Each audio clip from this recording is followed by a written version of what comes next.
Research सेंटरों में निकाला गया कि एक बेलपत्री के पत्ते को मात्र खा लेने पर थायराइड, शुगर, बीपी और कैंसर तक की बीमारी और लीवर किडनी तक में आराम बढ़ जाता है। ये वो बेलपत्र का, ये कोई सहज नहीं। जैसे शिव जी को आप 5 जगह पर जल चढ़ाते हो, थोड़ा ध्यान देना कथा पर। शंकर भगवान को 5 जगह पर आप जल चढ़ाते हो। मान लो अगर कोई विषम परिस्थिति है और आपको लग रहा है कि मेरा ये काम बाबा को कर देना चाहिए, ना जाने क्यों अटक रहा है, मेरे भोलेनाथ जी को मेरा ये काम कर देना चाहिए, ना जाने क्यों अटक रहा है, तो जो जो जगह पर आप जल समर्पित करते हो, जिस जिस जगह पर आप जल समर्पित करते हो, जैसे गणेश जी की जगह पर जल समर्पित करते हो, सबको मालूम है ना, स्थान तो सबको मालूम है ना गणेश जी का। जैसे ये शिवलिंग है, ये जलाधारी है, ये 2 चरण जहां से जल चढ़ाते हैं तो ये पानी घूमकर यहां से नीचे चले जाता। अब जरा समझिएगा, आप जब शंकर जी के मंदिर, आपको लगे कि हमारा ये कार्य हो जाना चाहिए, ये कार्य हो क्यों नहीं रहा, आखिर में इतने दिन से लगी हूं, ये काम क्यों नहीं हो रहा, सबके काम हो रहे, मेरा क्यों नहीं हो रहा, तो विश्वास रखकर 5 सोमवार, 6 सोमवार, 7 सोमवार इसको कर कर देखिएगा। गणेश जी का स्थान जहां से पानी बहता है उसके सीधे हाथ पर, वहां पर एक बेलपत्र समर्पित कर कर थोड़ा सा जल वहां समर्पित करिए। षडानंद कार्तिकेय का स्थान, एक बेलपत्र समर्पित कर कर थोड़ा सा जल वहां समर्पित करिए। अशोक सुंदरी का स्थान, थोड़ा सा जल समर्पित करने से पहले एक बेलपत्र, फिर जल। 3 स्थान। चौथा, मां पार्वती जी का हस्त कमल, एक बेलपत्र समर्पित कर कर जल चारों तरफ चढ़ाने के बाद में। 5वां, शिवलिंग के ऊपर बेलपत्र समर्पित कर कर पूर्ण जल शंकर को समर्पित कर देना। ये 5 स्थान का चढ़ा हुआ जल आपके जो काम अटक रहे हैं, जो कार्य में आपको तकलीफ आ रही है, आप बाबा को बस एक बेलपत्र और एक लोटे जल में से 5 स्थान पर जल समर्पित करने पर आप तुरंत 2 महीना भी नहीं लगेगा, मेरा विश्वास कहता है 15 या 20 दिन में बाबा उसको स्वीकार करेंगे। 15 से 20 दिन। पहला जल कहां चढ़ाना है, जम के बोलो जरा, गणेश जी वाला स्थान। दूसरा, कार्तिकेय वाला स्थान। अब इसको समझ लेना आप अच्छे से, हम ये नहीं कह रहे हैं कि तुम गणेश जी की मूर्ति पे चढ़ाओ, हमने ये नहीं बोला। हमने ये भी नहीं बोला कि कार्तिकेय जी की मूर्ति पे जल चढ़ाओ, हमने ये भी नहीं बोला कि माता पार्वती जी की मूर्ति पे जल चढ़ाओ।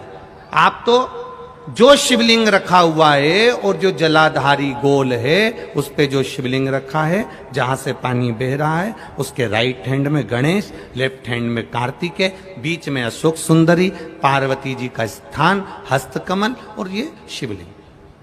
आपको गणेश जी के ऊपर जाकर जल नहीं चढ़ाना, आपको कार्तिकेय के ऊपर जाकर जल नहीं चढ़ाना, आपको देवी जी के ऊपर जल नहीं चढ़ाना, आपको तो केवल शिवलिंग की जलाधारी पर और शिवलिंग पर जल चढ़ा।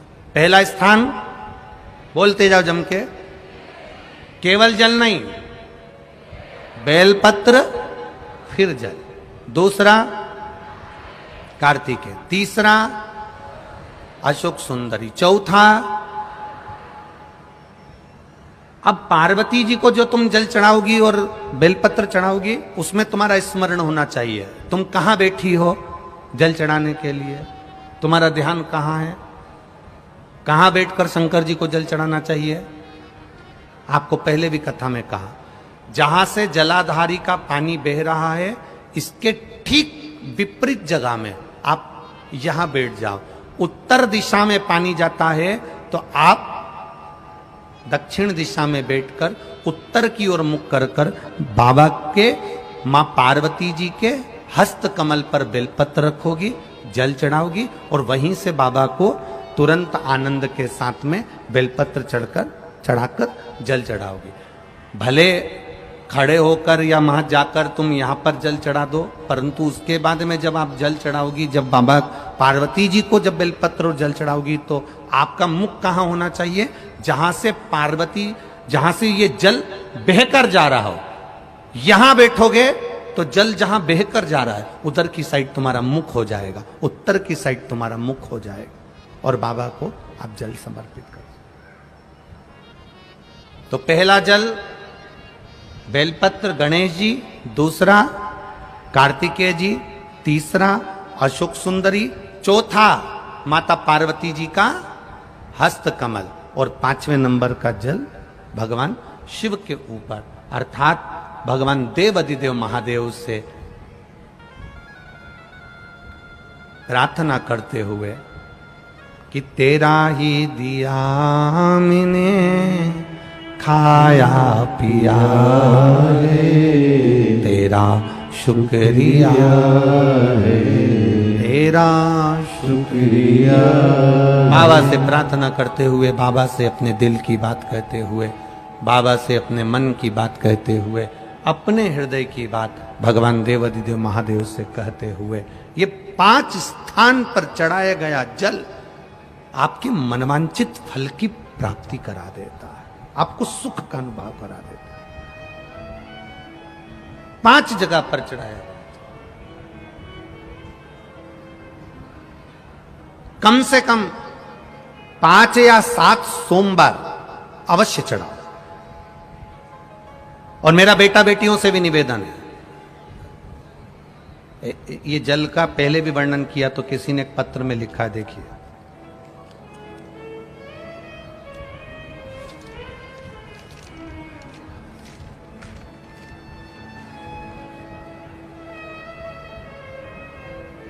मेरा नाम जयश्री सुभाष देवरे, मैं अमलनेर जिला जलगांव महाराष्ट्र का हूं। मेरा मोबाइल नंबर ये है, कहीं बैठे हैं आप ही हैं, दोनों हाथ हिला दो ऐसा एक बार, हाँ दोनों हाथ हिला दो ऐसा।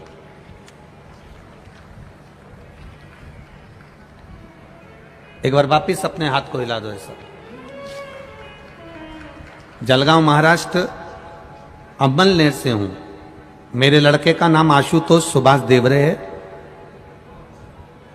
2012 में मेरा लड़का खेलते खेलते पांव में लग गई, 9 साल का था 2012 में।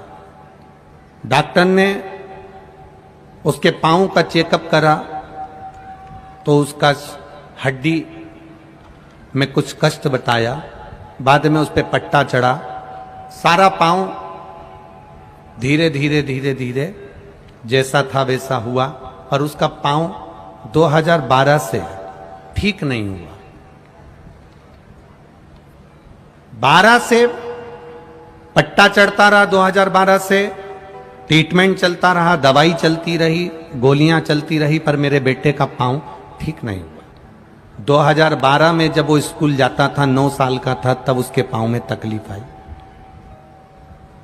2022 आ गया, गुरुजी कॉलेज जा रहा है, पर पांव में तकलीफ उसको और बढ़ गई, पांव ठीक नहीं हुआ। दिखाया डॉक्टर को तो उसके पांव में इन्फेक्शन है, जहां से पांव टूटा था उसकी रिपोर्टें लगाई गई हैं, जो रिपोर्टें आप लोग आस्था चैनल के माध्यम से देख सकते हैं और एलईडी के माध्यम से भी आप अपने अपने टीवी पर माध्यम से देख सकते हैं। डॉक्टर ने इन्फेक्शन बता दिया, हड्डी गल चुकी है, हड्डी सड़ चुकी है और चलने में तकलीफ आने लगी। सारे डॉक्टरों का इलाज करवाया पर गुरुजी आराम नहीं।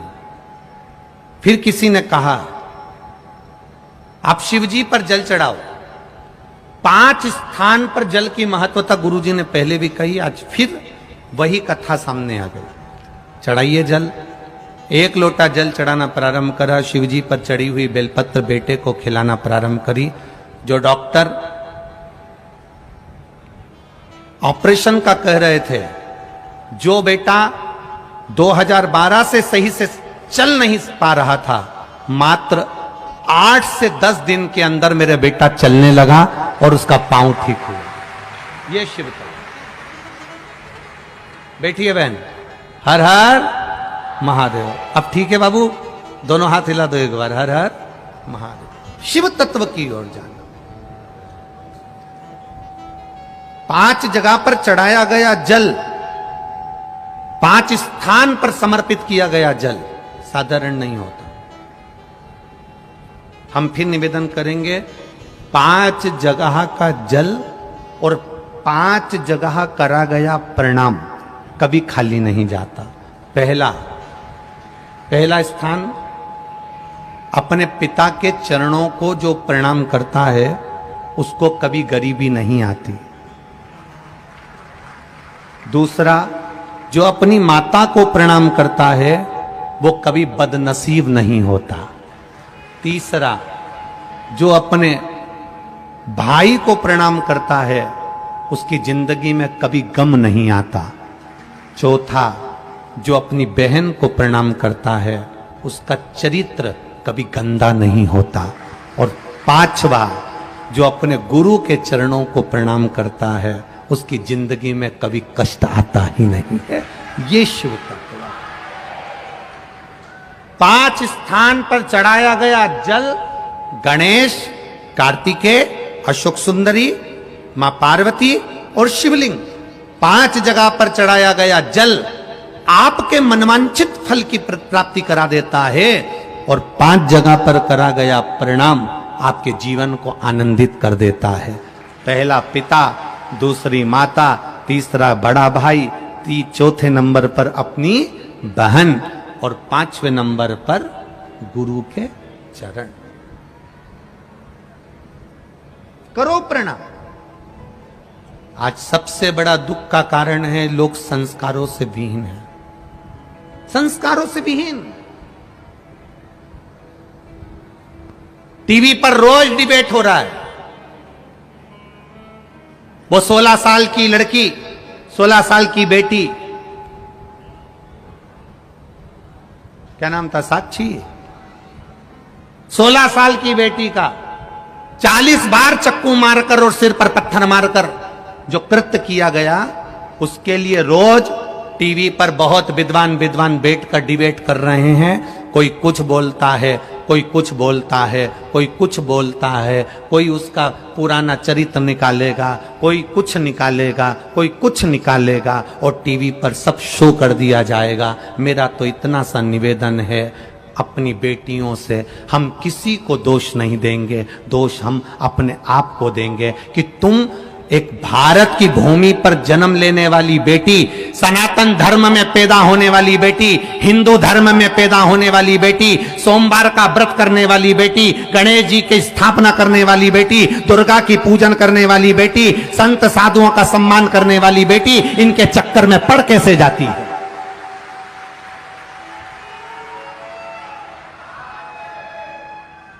पिता समझाता है, मां समझाती है, पड़ोसी समझाते हैं। उस लड़की का जहां कत्ल हो रहा था वहां से पूरा मोहल्ला निकल कर जा रहा था। बोलो, टीवी पर देखा होगा, मोहल्ले के लोग जा रहे हैं, गली के लोग जा रहे हैं, नगर के लोग जा रहे हैं, एक भी नहीं बचा पाया। कारण क्या था? मोहल्ले के लोगों ने पहले समझाया होगा, घर के लोगों ने पहले समझाया होगा, रिश्तेदारों ने पहले समझाया होगा, पर हर बार उसके मुंह से ये शब्द निकला होगा, ये ऐसा नहीं है, ये तो मेरे हृदय में बसता है, ये मेरा सम्मान करता है, ये ऐसा नहीं है। बाप समझाए बेटी को, बेटी समझ नहीं पाती है। मां समझाए बेटी को, बेटी समझ नहीं पाती है। भाई समझाए बेटी को, बेटी समझ नहीं पाती है। मोहल्ले के लोग समझाए बेटी को, बेटी समझ नहीं पाती है। और उसको खुद समझना होगा। कोई तुम्हें समझाएगा नहीं मेरी बेटियों, तुम्हें खुद अपने आप में झांसी की रानी और दुर्गावती बनना पड़ेगा।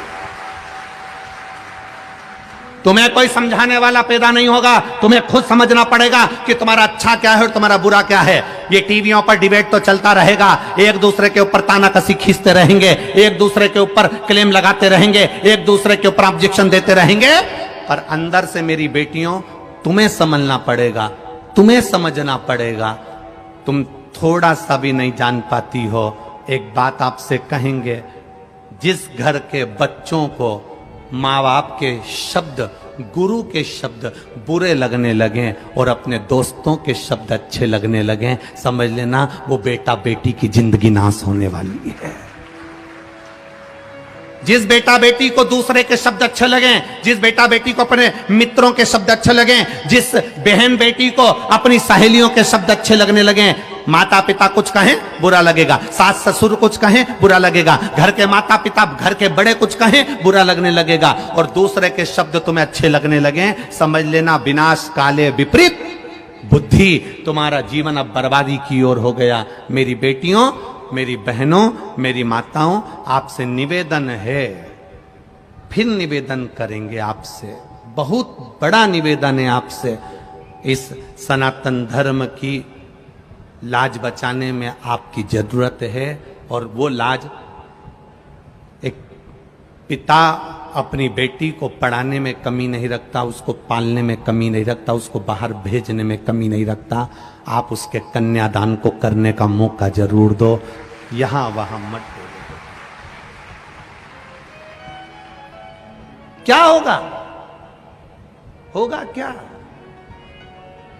पहले जिसने एक को टुकड़े टुकड़े कर कर मारा, उसका भी तक कुछ नहीं हुआ, तो दूसरे का क्या खाक होगा? विचार करिएगा। आपको स्वयं जरूरत है कि मैं अपने आप को कैसे बचा सकती हूं, मैं क्यों इनके चक्कर में पड़ूं, मैं क्यों जाऊं इनके पास में।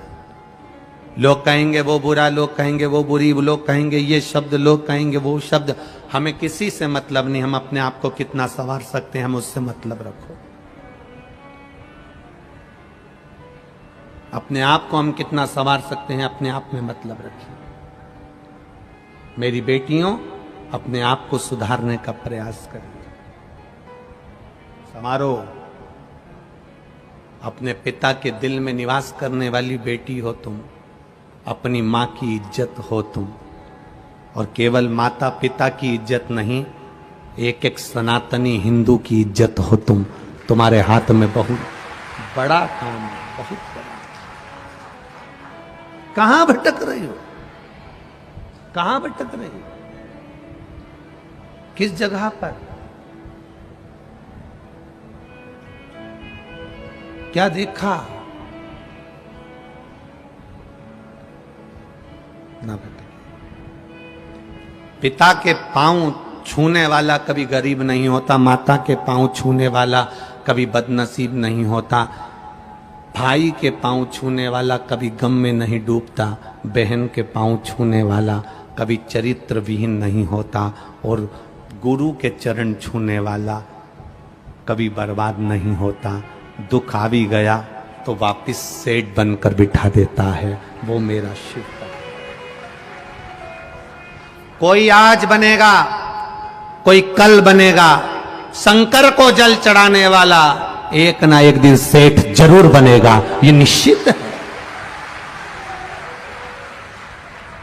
देरी हो सकती है, फाइल थोड़ी मोटी हो सकती है, मेरे भोले बाबा दुख मिटाने में थोड़ी देरी कर सकते हैं, पर विश्वास रखना, तुम रोज मंदिर जाना चालू कर दो, शिव को जल चढ़ाना चालू कर दो, निश्चित है तुम्हें किसी की जरूरत नहीं पड़ेगी। जिस हाथ से तुमने महादेव को जल चढ़ाया है ना, वो हाथ महादेव पकड़ लेता है, कभी नहीं छोड़ता, मरते दम तक नहीं छोड़ता, आखिरी तक नहीं छोड़ता। करो आप शिव को जल समझ। लग रहा है आपको कि मेरे को ये दुख आ गया, मेरे को ये तकलीफ आ गई, मेरे को ये कष्ट आ गया, नहीं हो रहा मेरा काम, मैं बहुत दुख में जिंदगी जी रही हूं, तो लगाओ एक लोटा जल ले, उसी में से गणेश जी, कार्तिकी, अशोक सुंदरी, मां पार्वती और बोलो जम के देव अधिदेव महादेव को चढ़ाई, चढ़ाओ।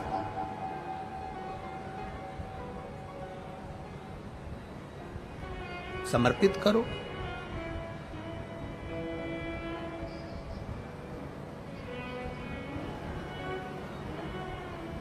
शिव जी का समर्पण। संत एकनाथ जी का परीक्षा भगवान भोलेनाथ जी ले लिए, परीक्षा लिए, गधे के रूप में आकर परीक्षा ले। आता है समय,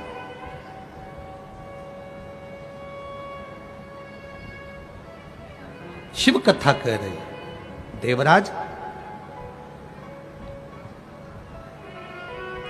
प्राण छोड़ रहा है, शिवजी उसको नंदी पर बिठा कर ले जा रहे हैं। देवराज ने केवल एक प्रश्न किया भगवान शिव जी से कि मैंने आज तक शंकर के मंदिर नहीं गया, आज तक मैंने भगवान शिव की भक्ति नहीं करी, आज तक मैंने महादेव को एक लोटा जल नहीं चढ़ाया।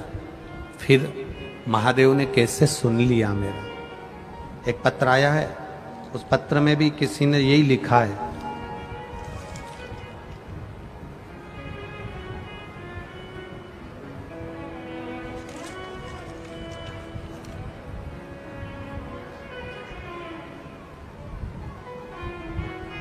मेरा नाम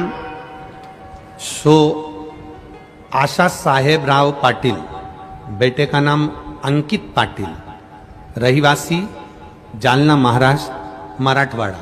कहीं बैठी हो तो हाथ हिलाइए, कहीं बैठे हो तो हाथ हिलाइएगा। आशा साहेब राव पाटिल, बेटे का नाम अंकित पाटिल, रहिवासी जालना महाराष्ट्र। कहीं बैठे हो तो हाथ हिलाइएगा, जहां कहीं बैठे हो हाथ हिला सकते हैं। गुरुजी, भगवान शिव की भक्ति का मैं क्या वर्णन करूं। छत्रपति संभाजी नगर के पंडाल में कथा सुनने के लिए आई हूं। बाबा को प्रणाम करती हूं, श्री शिवाय शिव जी के चरणों का स्मरण करती हूं। हर हर महादेव। मैंने टीवी के माध्यम से सुना था कि एक लोटा जल सारी समस्या का हल होता है। मेरा बेटा 1 साल से कागजी कंपनी में काम करता था। ऐसा लगता था कि बेटे को गवर्नमेंट की कंपनी में जॉब मिलना चाहिए। बेटा ना तो शंकर जी को मानता था, ना कभी किसी संत के पास जाता था, ना कभी शिव जी की कथा में जाता था, ना कभी शंकर को मानता था। 13 फरवरी को बेटे ने इंटरव्यू दिया। बस मैंने इतना सा कहा कि तू शिवजी पर एक बार भरोसा कर और एक लोटा जल चढ़ाकर इंटरव्यू देने के लिए जा। मेरा बेटा कहता है, मां ये टीवी पर जितने महाराज आते हैं ना, इन्हें सबने अपना अपना धंधा बना कर रखा है, क्यों तू चक्कर में पड़ती है इनके। मैंने अपने बेटे से कहा, दुनिया के लोग भले धंधा बनाए होंगे, सीहोर वाला महाराज कहता है कि बस एक लोटा जल चढ़ा दो, वो कभी नहीं कहता कि तुम सीहोर आना, वो कहता है एक लोटा जल चढ़ा दो। आज तू मेरा कहना मान ले और एक लोटा जल शिव जी को चढ़ाना चालू कर दे। मां मेरी प्राइवेट कंपनी में नौकरी है, काय को सरकारी के चक्कर में डाल रही। तेरी सरकारी नौकरी लगेगी। वो सीहोर वाला महाराज कहता है जल चढ़ाने वाला कभी खाली नहीं होता, तू चढ़ा जल और नौकरी के लिए अप्लाई कर। मेरे बेटे ने मेरे कहने पर एक लोटा जल शिव जी को चढ़ाना प्रारंभ करा। रोज जल चढ़ा के आता और रोज हंसता कि क्या होगा जल चढ़ाने से। बेटे ने सरकारी नौकरी के लिए इंटरव्यू देना प्रारंभ करा। मैंने उसके लिए पशुपतिनाथ का व्रत करना प्रारंभ करा। केवल 3 सोमवार हुए, फिर बाद में प्रदोष आ गया। मैंने बेटे से कहा, एक बेलपत्री सीहोर वाला महाराज कहता है कि प्रदोष काल में शंकर का दर्शन कर ले या शिखर का दर्शन कर ले। अरे मां क्यों चक्कर में पड़ी है। बेटे को मैं मंदिर तक लेकर गई, मंदिर के अंदर नहीं गया, शिखर का दर्शन बेटे ने करा और मैंने बाबा से प्रार्थना करी, तू सच्चा है तो इसकी गवर्नमेंट जॉब लगा दे। और बाबा की कृपा से मेरे बेटे की सरकारी नौकरी का सिलेक्शन हो गया। मैं बाबा को प्रणाम करने के लिए, ये शिव तत्व है, योग घड़ी। खाली न जाता कोई दर से तुम्हारे,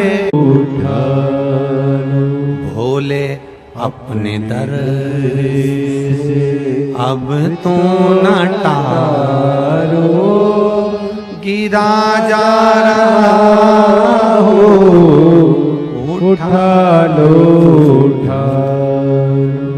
भरोसा, विश्वास, दृढ़ता अगर महादेव पर रखी है ना, टूटने नहीं देगा।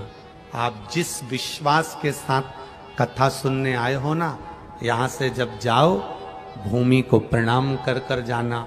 उस रज पर जिस पर तुम कथा सुन रहे हो उसको सिर से लगा कर जाना, कह कर जाना 7 दिन संभाजी नगर में कथा सुनने आई हूं बाबा, झोली खाली लाई हूं, 3 महीने में भर देना, दूसरे पंडाल में फिर कथा सुनने जाऊंगी।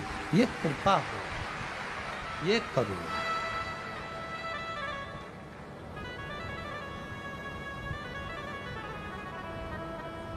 एक माँ ने अपने पत्र में लिखा है, पत्र तो बहुत सारे हैं, उसने पत्र में लिखा मेरी है 9वीं कथा है गुरुजी, पंडाल में सुन रही हूं,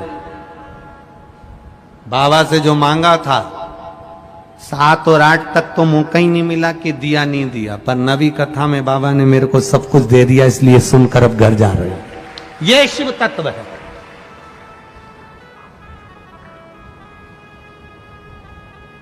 केवल भीड़ बढ़ाने के लिए या भीड़ में देखने के लिए मत आओ कि कौन कथा बाच रहा है और व्यवस्था क्या करी गई है, ये लाखों लोग क्यों आए, इनको देखने के लिए नहीं, भगवान शंकर की कथा का गुणगान करने के लिए। जितनी देर बैठो उतनी देर इस दिल को शिव से जोड़ लो। श्री शिवाय नमस्तु। जब भजन के बाद आप और हम श्री शिवाय नमस्तुभ्यम बोलें, बीच में जगह मिले तब अपने दिल से कह देना तेरी कथा इसलिए सुन रही हूं, तू कृपा कर देना। बस कथा स्थल भी ऐसी जगह मिला है, इधर कृष्णेश्वर महादेव हैं, इधर संत एकनाथ जी का पेठण है, पीछे रेणुका देवी बैठी हैं, सामने दूसरे महादेव बैठे हैं, चारों तरफ वही वही बैठा हुआ है, अपन बीच में बैठकर कथा सुन रहे हैं। चारों तरफ से कृपा हो, चारों पूरे पंडाल में 12 तो दरवाजे बना दिए, तुम्हारी मर्जी पड़े जहां से निकल जाओ, तुम मन पड़े जहां से आ जाओ। शिव कथा लगेगी धूप चिलचिलाती हुई, गर्मी भी पड़ेगी, तपना भी पड़ेगा, पैदल चलकर यहां तक आना भी पड़ेगा, बहुत दूर गाड़ियां भी रोक दी जाएगी, पर 2-2 कदम चलते चलते उसका नाम लेते लेते मंजिल तक पहुंच जाना। पूरे शरीर में, पूरे शरीर में, पूरे शरीर के अंदर कोई को भी आपने प्रणाम करते देखा होगा, धोख लगाते देखा होगा, नमन करते देखा होगा, तो लोग सिर के पांव नहीं पड़ते कभी।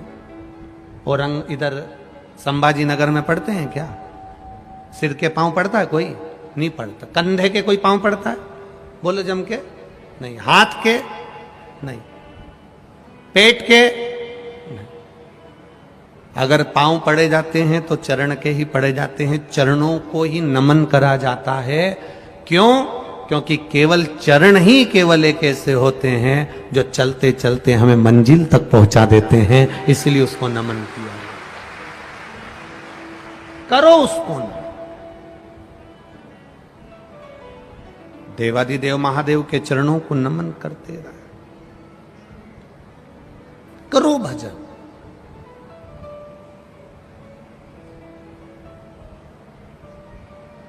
पहले डाकघर होते थे, खूब होते थे। आज अदालत होती है, कचहरी होती है। एक एक कचहरी में, एक एक अदालत में 10-10 जज बैठते हैं, ढेरों वकील बैठते हैं।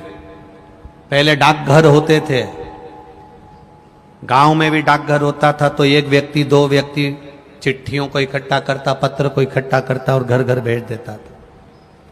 डाकघर प्रेम का प्रतीक होते थे, क्योंकि लोग पत्र लिखते थे, पत्र जाता था, आंख में आंसू आता था, याद किया जाता था। डाकघर प्रेम की निशानी होते थे, और ये कचहरी, ये अदालत नफरत की निशानी होते हैं। जितने भी केस मिलेंगे सब नफरत के मिलेंगे, सब एक दूसरे को खींचने के मिलेंगे। वहां प्रेम का क्रेज नहीं है। देवराज के जब प्राण छूटे तो देवराज ने प्रश्न किया भगवान शिव से,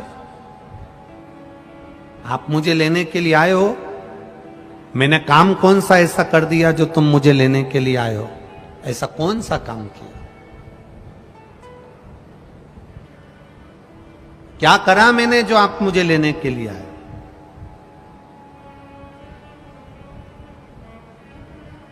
विषम परिस्थिति में भी अगर 2 रोटी अच्छी भगवान खाने को दे तो भगवान को धन्यवाद देना कि मैंने कौन सा पुण्य करा होगा जो मुझे 2 रोटी दे रहा है।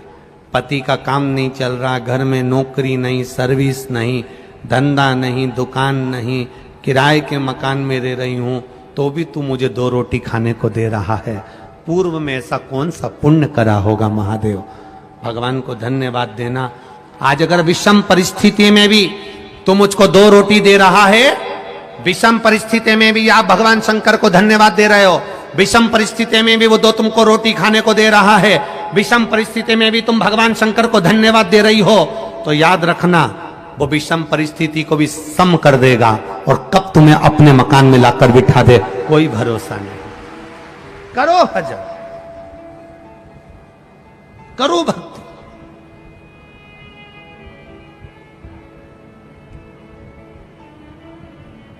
विषम को सम कर सकता है।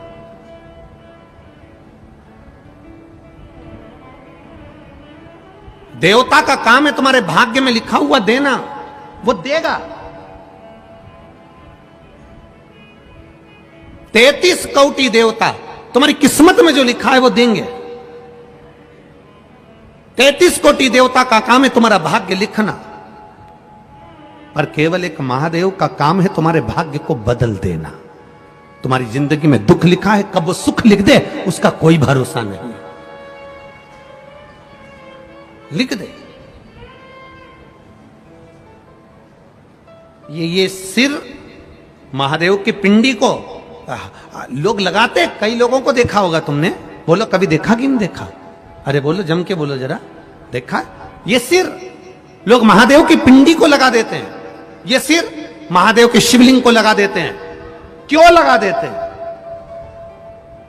क्यों?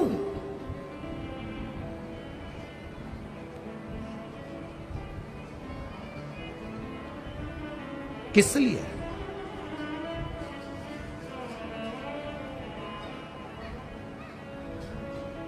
क्यों लगाते हैं? किस लिए लगाते हैं? ये ललाट पर जो दुख लिखा है, ललाट पर जो भाग्य में तकलीफें लिखी हैं, किस्मत में जो लिखा है, बेकार कुछ लिख दिया। शिव के शिवलिंग को ये शीश लग जाए, महादेव का स्पर्श मात्र हो जाए, ललाट पर लिखा उल्टा भी सुल्टा हो जाता है, सीधा हो जाता है।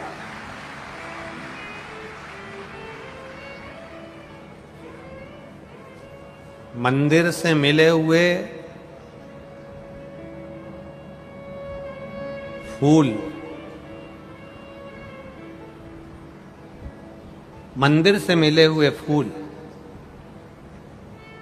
को कहां लगाना चाहिए, कहां रखना चाहिए? मंदिर से कोई पंडित जी आपको फूल दे देता है, उस फूल को सबसे पहले कहां लगाना चाहिए, कहां रखना चाहिए? 24 दिसंबर आज की शिव महापुराण कथा सुनिए। मंदिर गए, श्री शिवाय नमस्ते। पंडित जी खुश हो गए, ब्राह्मण देवता प्रसन्न हो गए, उन्होंने मंदिर में से तुम्हें फूल उठाकर दे दिया। इस फूल को कहां लगाना चाहिए, कहां रखना चाहिए? शिव महापुराण में, लिंग पुराण में, पद्म पुराण में, स्कंद पुराण में पुष्प का भी वर्णन है कि मंदिर से मिला हुआ पुष्प नयनों से लगाकर, हृदय से लगाकर अपने कर्ण में लगाया जाता है, कानों में लगाया जाता है। कानों में क्यों? क्योंकि भगवान के प्रवेश का सबसे बड़ा दरवाजा यह कर्ण है, जो भगवान के प्रवेश को कराता है। आपने कथा सुनी, उसमें आपको मिला कि 1 लोटा जल चढ़ाने से यह प्राप्ति होती है। शिव अंदर गया तब तो आपने मंदिर जाना प्रारंभ किया। अगर शिव अंदर नहीं जाता तो कोई मंदिर जाना प्रारंभ नहीं करता।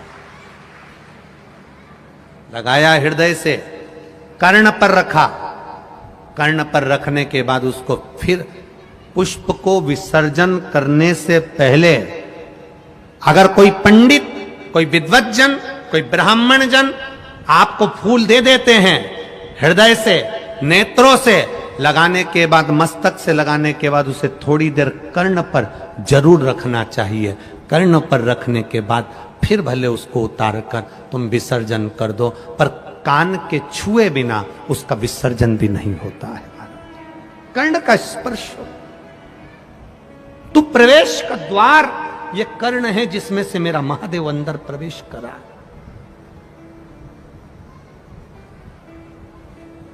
प्रवेश। श्रीमद् भागवत में गोकर्ण की कथा आती है, सुनिए कि नहीं सुनिए? गोकर्ण की कथा आती है श्रीमद् भागवत में। गोकर्ण और जाने दो, शिव महापुराण में भगवान शंकर के बहुला गाय के पेट में प्रवेश करने की कथा आती है कान के द्वारा।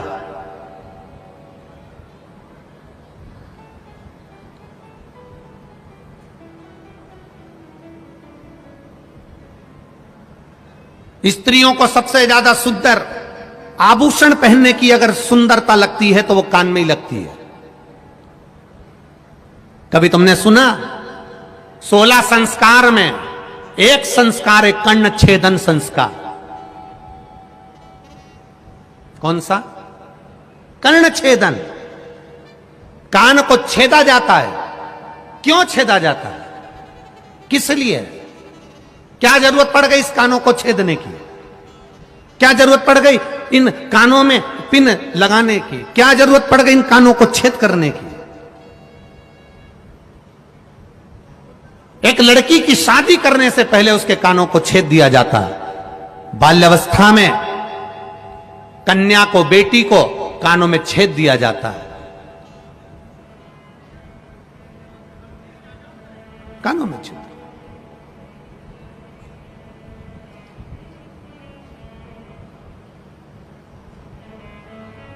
एक कानों में छिद्र, दूसरा जम के बोलो जरा, नाक पर छिद्र। दोनों बड़ी मर्यादा के हैं। कर्ण छिद्र, बेटी को विवाह करने से पहले जब बेटी कुंवारी रहती है, कन्या रहती है, छोटी रहती है, उसके कानों को छेद दिया जाता है। पुरुष उसके भी कानों को छेदा जाता है। कर्ण छेदन का महत्व क्या कहता है? अच्छा मिले उसको अंदर उतार लो। कोई अगर तुम्हारी बुराई कर दे, अपशब्द कह दे, तो कानों में जो छेद है, ये 2 छेदों का महत्व बड़ा प्रबल है। एक छेद अच्छाई को लेने के लिए है, दूसरा छेद जिसमें कुंडल डाले हैं, ये छेद जब कोई बुरा बोले तो उस छेद में से बाहर निकालने के लिए है, ये अंदर प्रवेश के लिए नहीं।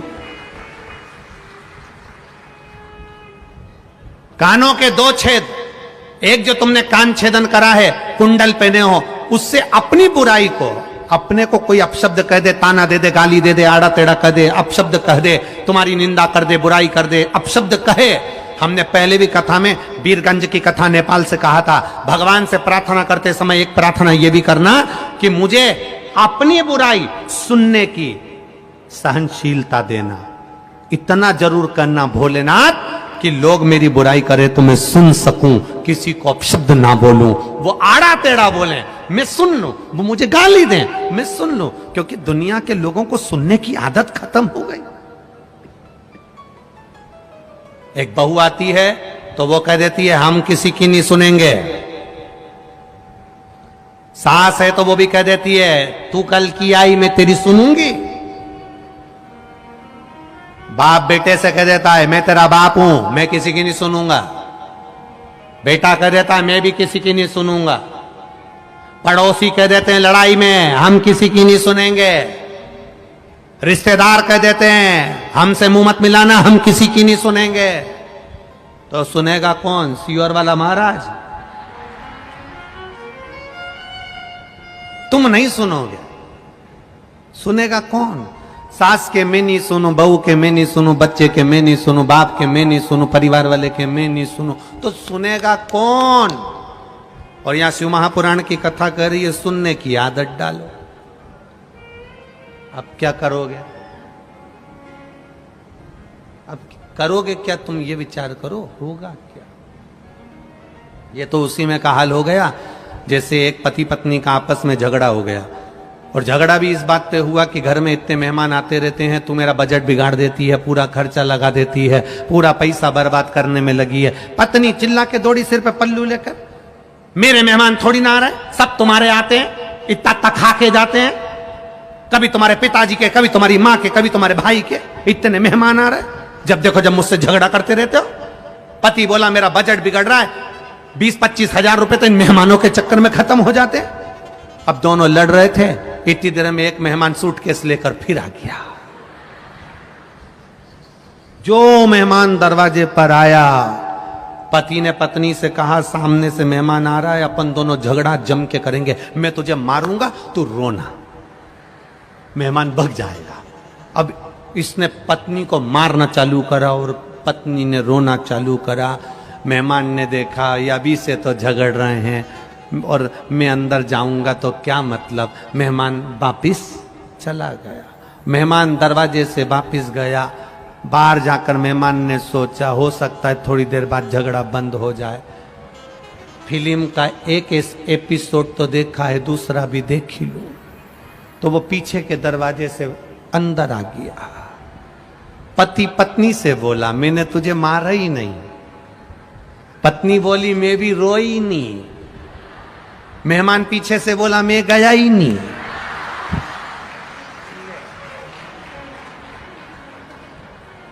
अब घूम फिर के मैं नहीं आ गया,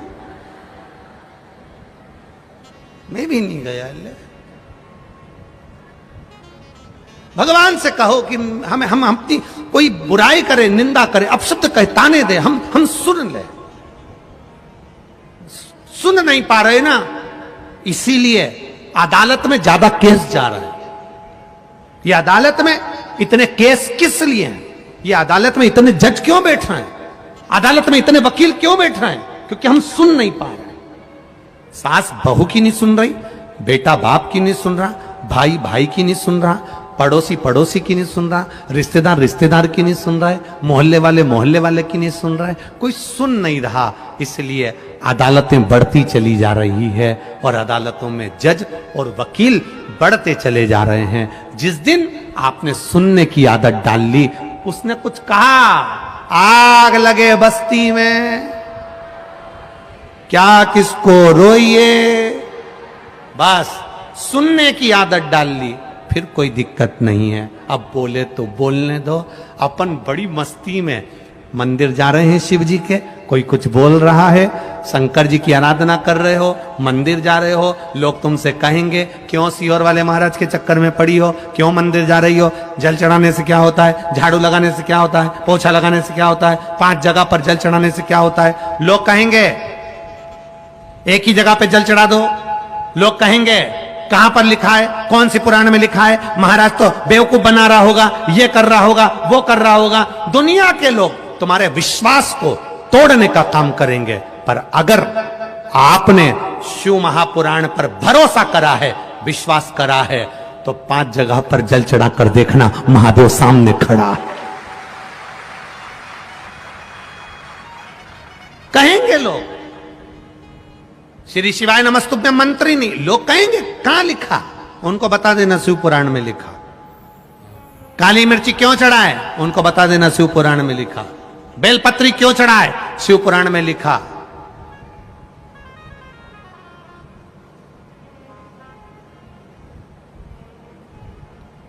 लोग थोड़ा सा पढ़ते हैं, खुद को विद्वान समझते हैं और शिव पुराण में, भागवत पुराण में, नर्मदा पुराण में, गर्ग संहिता में, इन पुराणों में से लोग उसके दोष निकालना प्रारंभ करते। ये तो है ही नहीं, हमने तो सुना ही नहीं, हमने तो पढ़ा ही नहीं। पढ़ो पढ़ो।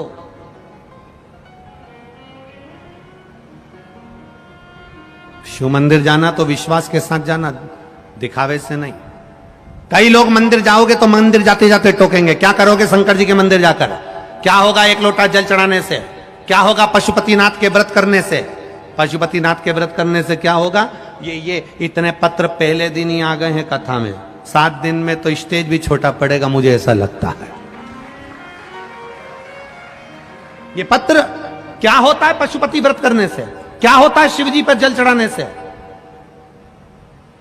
ये सारे पत्र यहीं रहेंगे, यहीं सारे पत्र यहीं रहेंगे। और जिनको संशय हो, जिनको शंका हो, इन पत्रों में मोबाइल नंबर तक रहता है। फोन लगाओ, पूछो, बात करो, पूछो इनसे क्या दिया शंकर ने। आपने विश्वास किया और उसने दिया, देने में कमी नहीं रखी।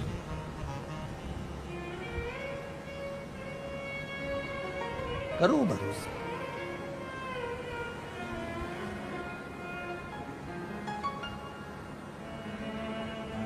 उसका किया गया भजन कभी खाली नहीं जाता, कभी खाली नहीं जाता। इसीलिए शिव कथा कहती है, हमारा वर्णन करती। आप करो उसका स्मरण।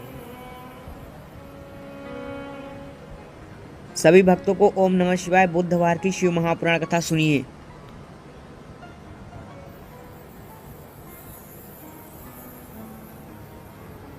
वो कहे ना, तूच सारखा तूच देवा, तुला कुणाचा नाही है, वेलो वेली संकटा तुनी तारसी मानवा, केशवा माधवा तुझा नामात रे भोलेवा। तेरे चरणों की भक्ति, तेरे चरणों का स्मरण, तेरी करी गई भक्ति दृढ़ी हो, दृढ़ी। देवराज ने पूछा, मैंने कौन सा पुण्य करा था जो मुझे शंकर के धाम लेकर जा रहे हो? भगवान शिव के गण बोले, तेरी माता रोज शंकर जी के मंदिर में जाकर 1 लोटा जल चढ़ाती थी। घर का एक व्यक्ति भी अगर शिव के मंदिर में 1 लोटा जल चढ़ा रहा है तो वो 7 पीढ़ी नहीं 71 पीढ़ी को पार लगा रहा है। 1 लोटा जल शिव को समर्पित करने वाला 71 पीढ़ी को पार लगा।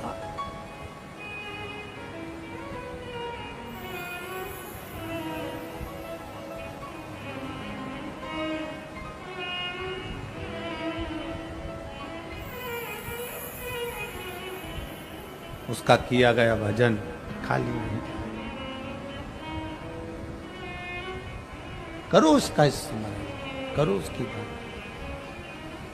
शिव के सिवा कहीं दिल ना लगाना, शिव के सिवा कहीं दिल ना लगाना, वरना पड़ेगा तुझे आंसू बहाना, वरना पड़ेगा तुझे आंसू बहाना, शिव के सिवा कहीं दिल ना लगाना,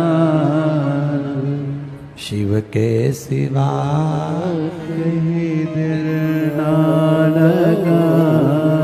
जन्म से लेकर मृत्यु तक वो साथ देने बैठा है।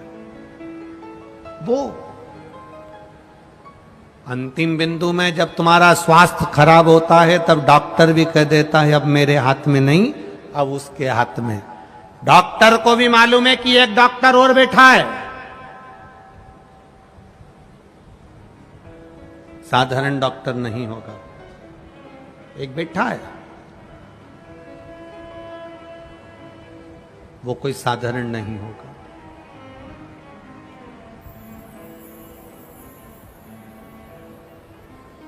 करो भजन शिव का, करो स्मरण शिव का।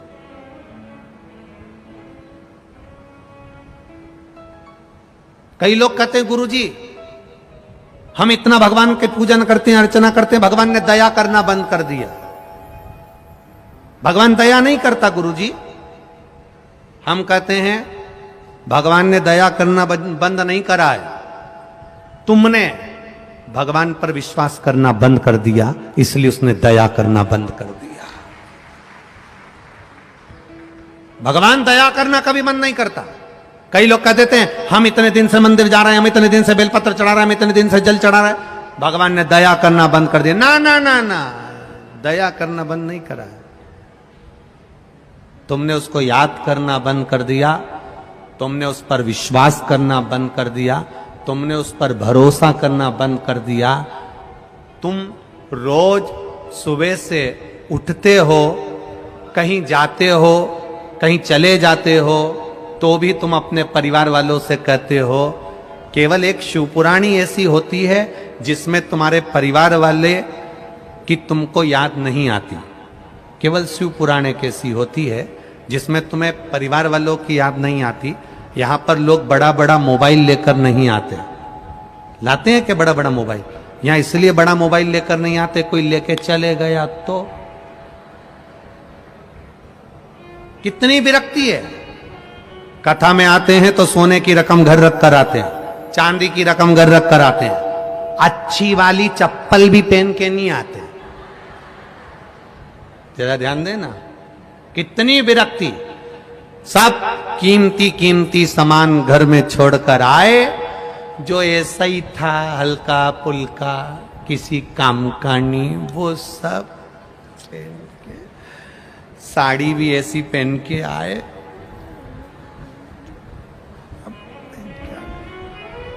बस अब शंकर जी की कथा में आए तो तुम अब परिवार को याद नहीं कर रहे, परिवार को याद नहीं करते।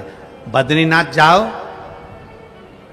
और बद्रीनाथ में जब खड़े रहो और घर से फोन आए और तुम फोन लगाओ तो लोग कहते हैं मुझे बहुत छोरा की याद आ रही है, मुझे बेटी की याद आ रही, मुझे बेटे की याद आ रही। एक बार मुंह से नहीं निकला कि मैं केदारनाथ जी का दर्शन करके बद्रीनाथ आई हूं, तब से मेरा दिल नहीं लग रहा, मुझे केदारनाथ की याद आ रही है। एक के मुंह से नहीं निकला।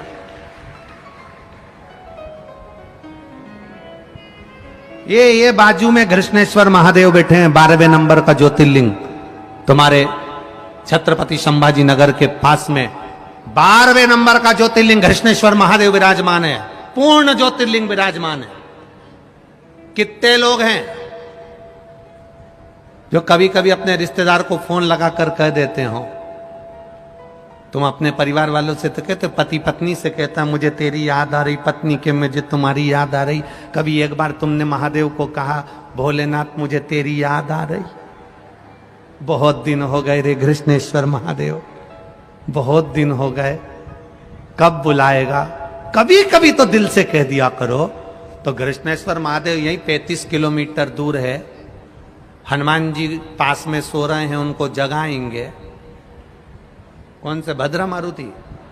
हाँ, शंकर जी उनको जगा कर कहेंगे उठो जाओ। जैसे तुम राम जी को कंधे पर लाए थे, कमलाबाई औरंगाबाद संभाजी नगर में रह रही है और वहां से कमलाबाई को ले आओ, तो क्या कमलाबाई को लेके कैसे आऊं? तो क्या जैसे राम जी को लाए थे। तो उसके पास गाड़ी तो है ही नहीं। हनुमान जी से कहेंगे उसकी गाड़ी की व्यवस्था भी तुम्हें करना है, लाने की व्यवस्था भी तुम्हें करना है, बुला ले। हम याद ही नहीं करते।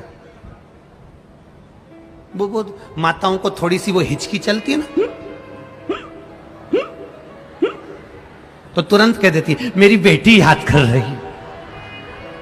एक बार हिचकी चले, एक बार नहीं बोली सियोर वाला महाराज याद कर रहा है, एक बार नहीं बोली, एक बार। वो तो तुमने अब यहां पर पत्र लिख लिख के भेज दिया, बहुत सारे पत्र तुमने लिखे। ये पत्रों में लिख दिया तुमने। एक कोई ने लिखा है, नम्रता गंगाधर यदुल्ले, कहीं बैठी हैं? आप ही हैं? हाँ, हिलाओ हाथ जरा, दोनों हाथ हिलाओ। उन्होंने पत्र में लिखा है, बाबा की इतनी कृपा हुई, हमारे संभाजी नगर का भाग्य जाग गया जो आप शिव पुराण की कथा करने हैं। फिर लिख दिया, प्रदीप जी जायसवाल बड़े किस्मत वाले और बड़े आनंदित हैं, उनकी तो नजर उतारना चाहिए जिन्होंने शिव महापुराण की कथा करवा दी। ये शिव तत्व है। कितनी प्रसन्नता। बेटी धन्यवाद आपको, बहुत बहुत साधुवाद। दोनों हाथ हिला दो एक बार, हर हर महादेव।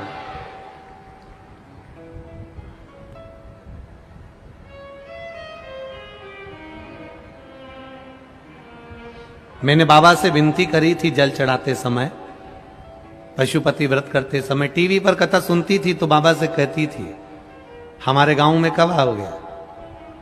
हमें इतनी उम्मीद ही नहीं थी कि जबलपुर की कथा कैंसिल करके डिवाइड करके यहां ट्रेन को लेकर आ जाएगा।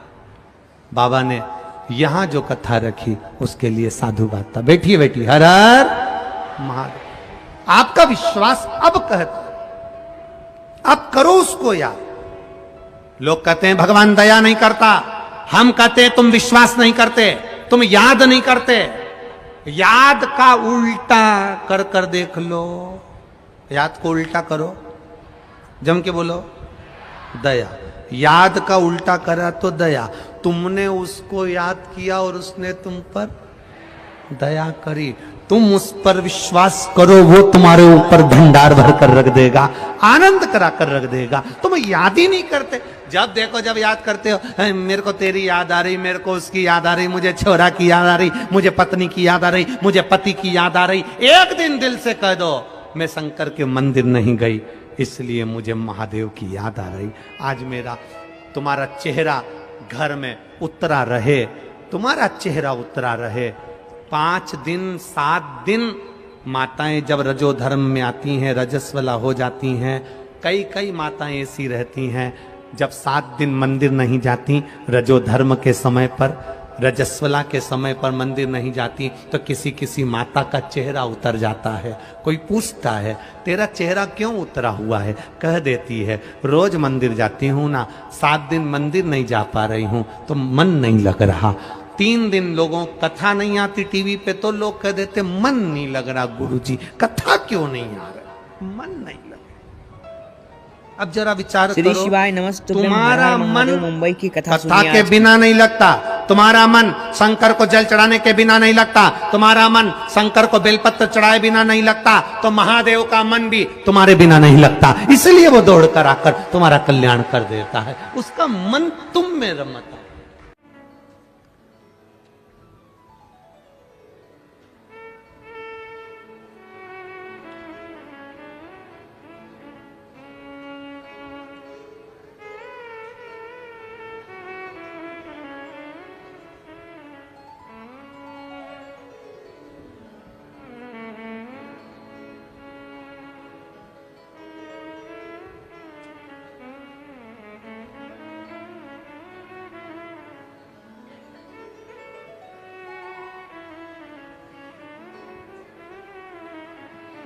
डॉक्टर सुनीता कैलाश पाटिल,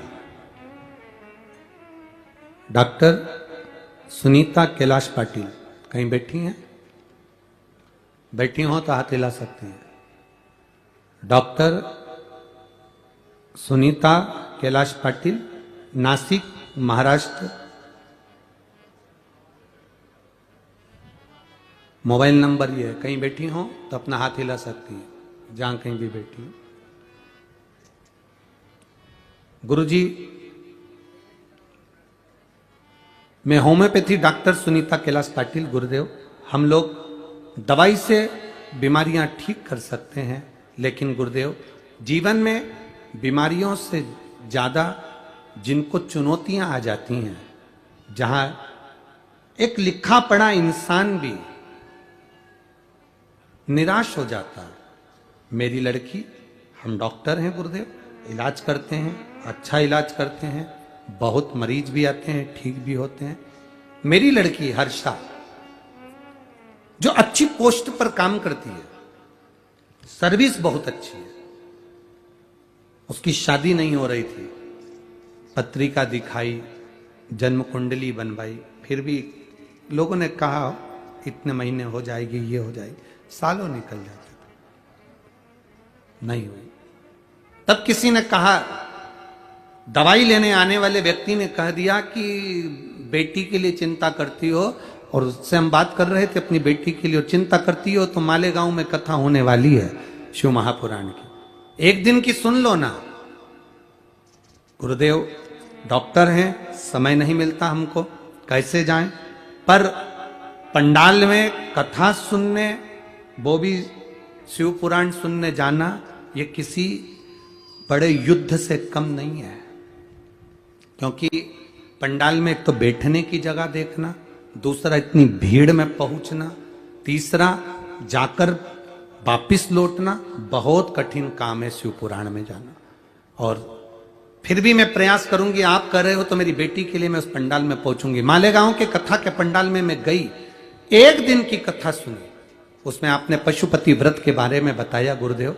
मैंने अपनी बेटी से कहा तूने सारे व्रत कर लिए, जगह जगह जाकर पूजन कर लिए, अब एक बार वो सीओर वाला महाराज कथा में कह रहा था पशुपति व्रत का, वो कर।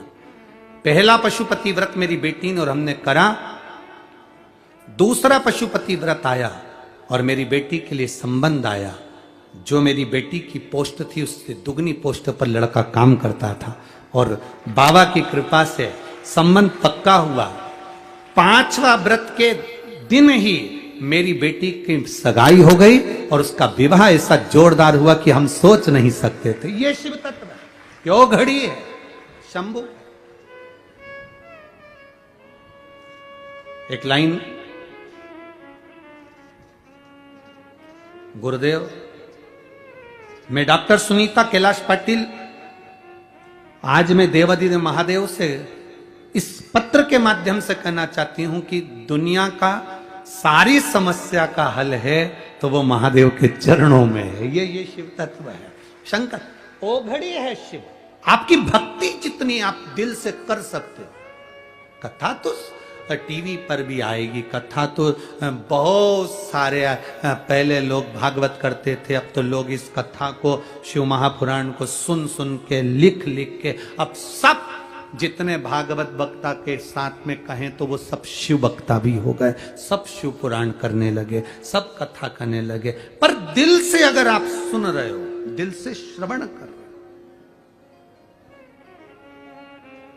और इसका गौरव होता है हमको कि लोग कम से कम शिव पुराण बांचने तो लगे।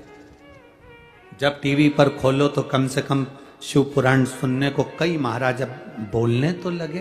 पहले तो लोग शिव पुराण को छूते तक नहीं थे, घर में नहीं लाते थे, लोग पढ़ते नहीं थे। शंकर के मंदिर कौन जाता था? आप अपने क्षेत्र में जहां जहां से आई हो, आपके मोहल्ले में शंकर के मंदिर पुराने समय में निकाल कर देखना, कोई नहीं जाता। केवल सावन में शिवरात्रि पर चले गए या सोमवार को चले गए तो चले गए, बाकी के रोज नहीं जाते। आज के समय में शंकर जी के मंदिर में कम से कम 2 या 3 मिनट तक तुम्हें खड़े रहना पड़ता है जल चढ़ाने के लिए। ये प्रभु की कृपा है, ये उदारता शिव की। दिल से अगर सुन रहे हो, शिव महापुराण की कथा हृदय से सुन रहे हो, भले टीवी के सामने सुनो, मोबाइल पर सुनो, चाहे पंडाल में बैठकर सुनो, पंडाल में जगह नहीं तो बाहर बैठकर सुनो, अपनी एक बिछाने का साथ लाकर बैठो, आसन लगाओ, छाता लगाओ, प्रेम से कथा का रस तत्व ग्रहण करते हुए भाव से सुनो, खाली नहीं छोड़ेगा। शिव है वो शिव। शंकर भगवान से पार्वती जी ने कहा पापी से पापी जी उतर जाता है। हाँ, एक बेलपत्र का पौधा जिंदगी में जिसने कहीं पर भी लगाया हो, घर पे नहीं लगा सकते, बाहर लगा, जंगल में लगा दो, कहीं जा रहे हो बगीचा पड़ जाए वहां लगा, पर लगाओ एक। आज से आरंभ हुई मुंबई पूर्व महाराष्ट्र की शिव महापुराण कथा देखिए। प्रपंच से व्यक्ति छूट जाता, इस प्रपंच से छूट।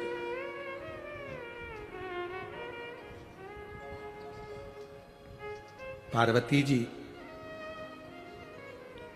शिव जी से कहती हैं जैसे आप नंदी पर बिठाकर देवराज नाम के ब्राह्मण को लेकर आए हो, एक बार मुझे नंदी पर बिठाकर जिस भूमि पर सर्वाधिक वृक्ष बेलपत्र के हों उस भूमि पर मुझे भ्रमण कराकर लेकर आइए, घुमा कर लेकर आइए।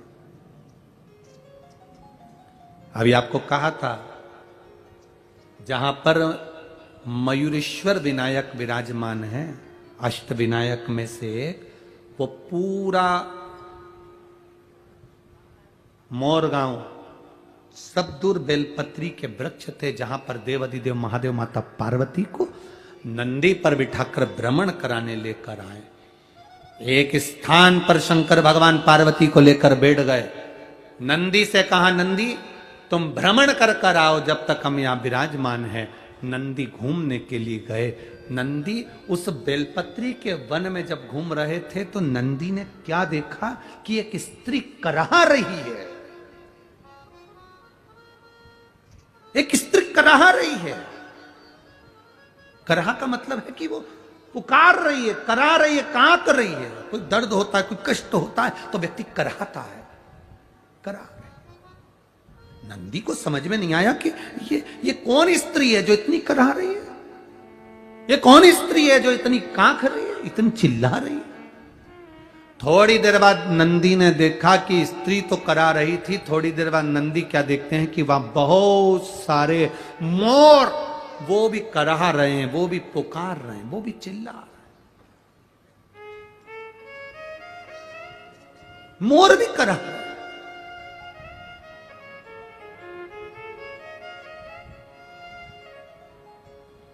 अब नंदी को विचलितता हुई।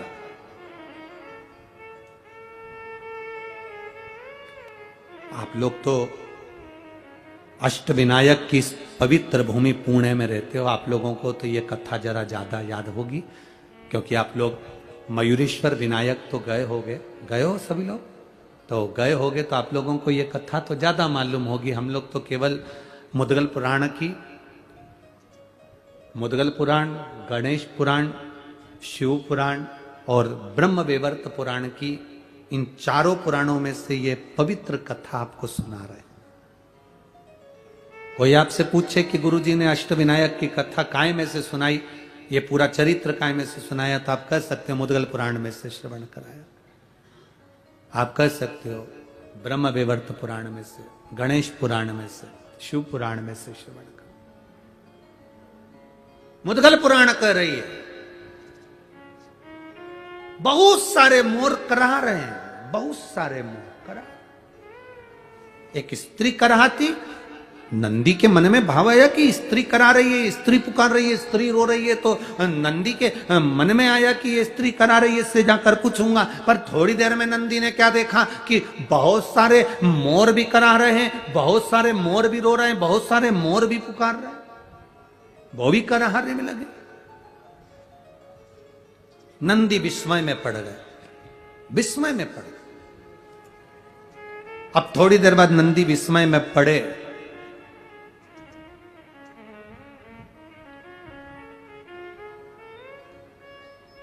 तो नंदी ने देखा क्या, जो स्त्री कराह रही थी वो नदी का रूप ले लेती है।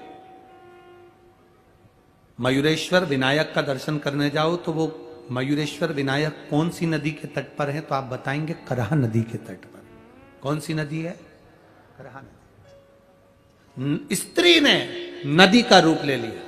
थोड़ी देर बाद नंदी ने देखा कि मोर ने बेलपत्र के वृक्ष का रूप ले लिया, किसी ने कोई दूसरे वृक्ष का रूप ले लिया। अब तो नंदी और विस्मय में पड़ गए, कभी ये स्त्री बन जाती है, कभी ये मोर बन जाते हैं, कभी पेड़ बन जाते हैं। ये गजब का वन है, ये मोर गांव तो बड़ा गजब का गांव है। बताओ, ये तो बड़ा विचित्र वन है, विचित्र गांव है, जहां पर लोग इस वन में कभी वृक्ष बन रहे हैं, कभी मोर बन रहे हैं, कभी स्त्री बन रही, कभी नदी बन रही। चिंता बढ़ी, टेंशन बढ़ी, चिंता व्याप्त। अब नंदी से रहा नहीं गया तो नंदी तुरंत देखकर उनको तुरंत दौड़कर देवादिदेव महादेव के पास पहुंचे। शिव जी बैठे थे पार्वती जी के साथ। पार्वती जी का भी ध्यान नहीं गया कि देवादिदेव महादेव ने समाधि ले ली है। देवादिदेव महादेव ने तब साधना में लीन हो गए, नेत्र बंद कर लिए शंकर भगवान ने। कोई कोई होता है, कभी कभी गाड़ी चलाते चलाते पति भी तब साधना में डूब जाता है। पत्नी कहती रहती है, सुनो आज मैं कैसी लग रही, उसे कोई फर्क नहीं पड़ता, वो तो तब साधना में लीन है। गाड़ी ड्राइव कर रहा है, चलते जा रहा है, पत्नी बोल रही है, सुनो आते आते अपन बच्चों के लिए यहां से कपड़े खरीद लेंगे, अच्छा मॉल खुला है। पति के ध्यान में गाड़ी ड्राइव कर रहे, तब साधना में लीन है, समाधि में लीन है। पत्नी बोलती जा रही है, बोलती जा रही है, बोलती जा रही है।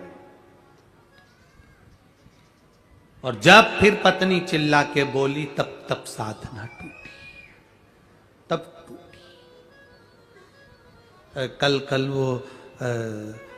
कल सारी दुनिया में हिंदी दिवस मनाया। बोलो, अरे बोलो तो जम के, मनाया कि नहीं मनाया? कौन सा दिवस था? हिंदी दिवस। लोग कहते हैं अंग्रेजी भारी होती है, अंग्रेजी बड़ी प्रबल होती है। हम भारत के निवासी कहते हैं हिंदी बड़ी प्रबल होती है। तो उन्होंने, किसी ने पूछा हिंदी कैसे प्रबल होती है? हमने कहा किसी के भी घर में चले जाओ, जब झगड़ा हो रहा हो तो पत्नी एक ही बात कहती है, बार बार नहीं समझाऊंगी, एक बार अच्छी हिंदी में समझा दी ना तो फिर मत बोल। बस उतने में पति समझ जाता है कि हिंदी बोल्ड है, हिंदी।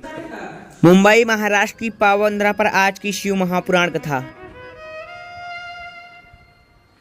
फिर निवेदन करेंगे, माथे पर बिंदी, मुख में हिंदी। ये भारत की निशानी है, ये भारत का गौरव है, भारतीय की निशानी। मस्तक पर बिंदी हो और मुख में हिंदी, बहुत जरूरी है। ये भारत गौरव का एक आनंद है, होना चाहिए। मेरी माताओं से तो हम निवेदन करते हैं, कितना आप लोग तो खैर महाराष्ट्र में रहते हो, हाँ, और जगह में भी तो हम कहने के लिए पीछे नहीं हटेंगे। महाराष्ट्र की माताएं तो वैसे भी कंकु की बिंदी जब पंढरपुर जाती है, और पंढरपुर में जब रुक्मणी जी के माथे पर बड़ी सारी कुंकू की बिंदी देखती है, तो माताएं भी उतनी बड़ी बिंदी महाराष्ट्र की माताएं लगाती हैं, बड़ा। और नथ भी इतनी बड़ी माता बड़े प्रेम से पहनती हैं, तो उससे गौरव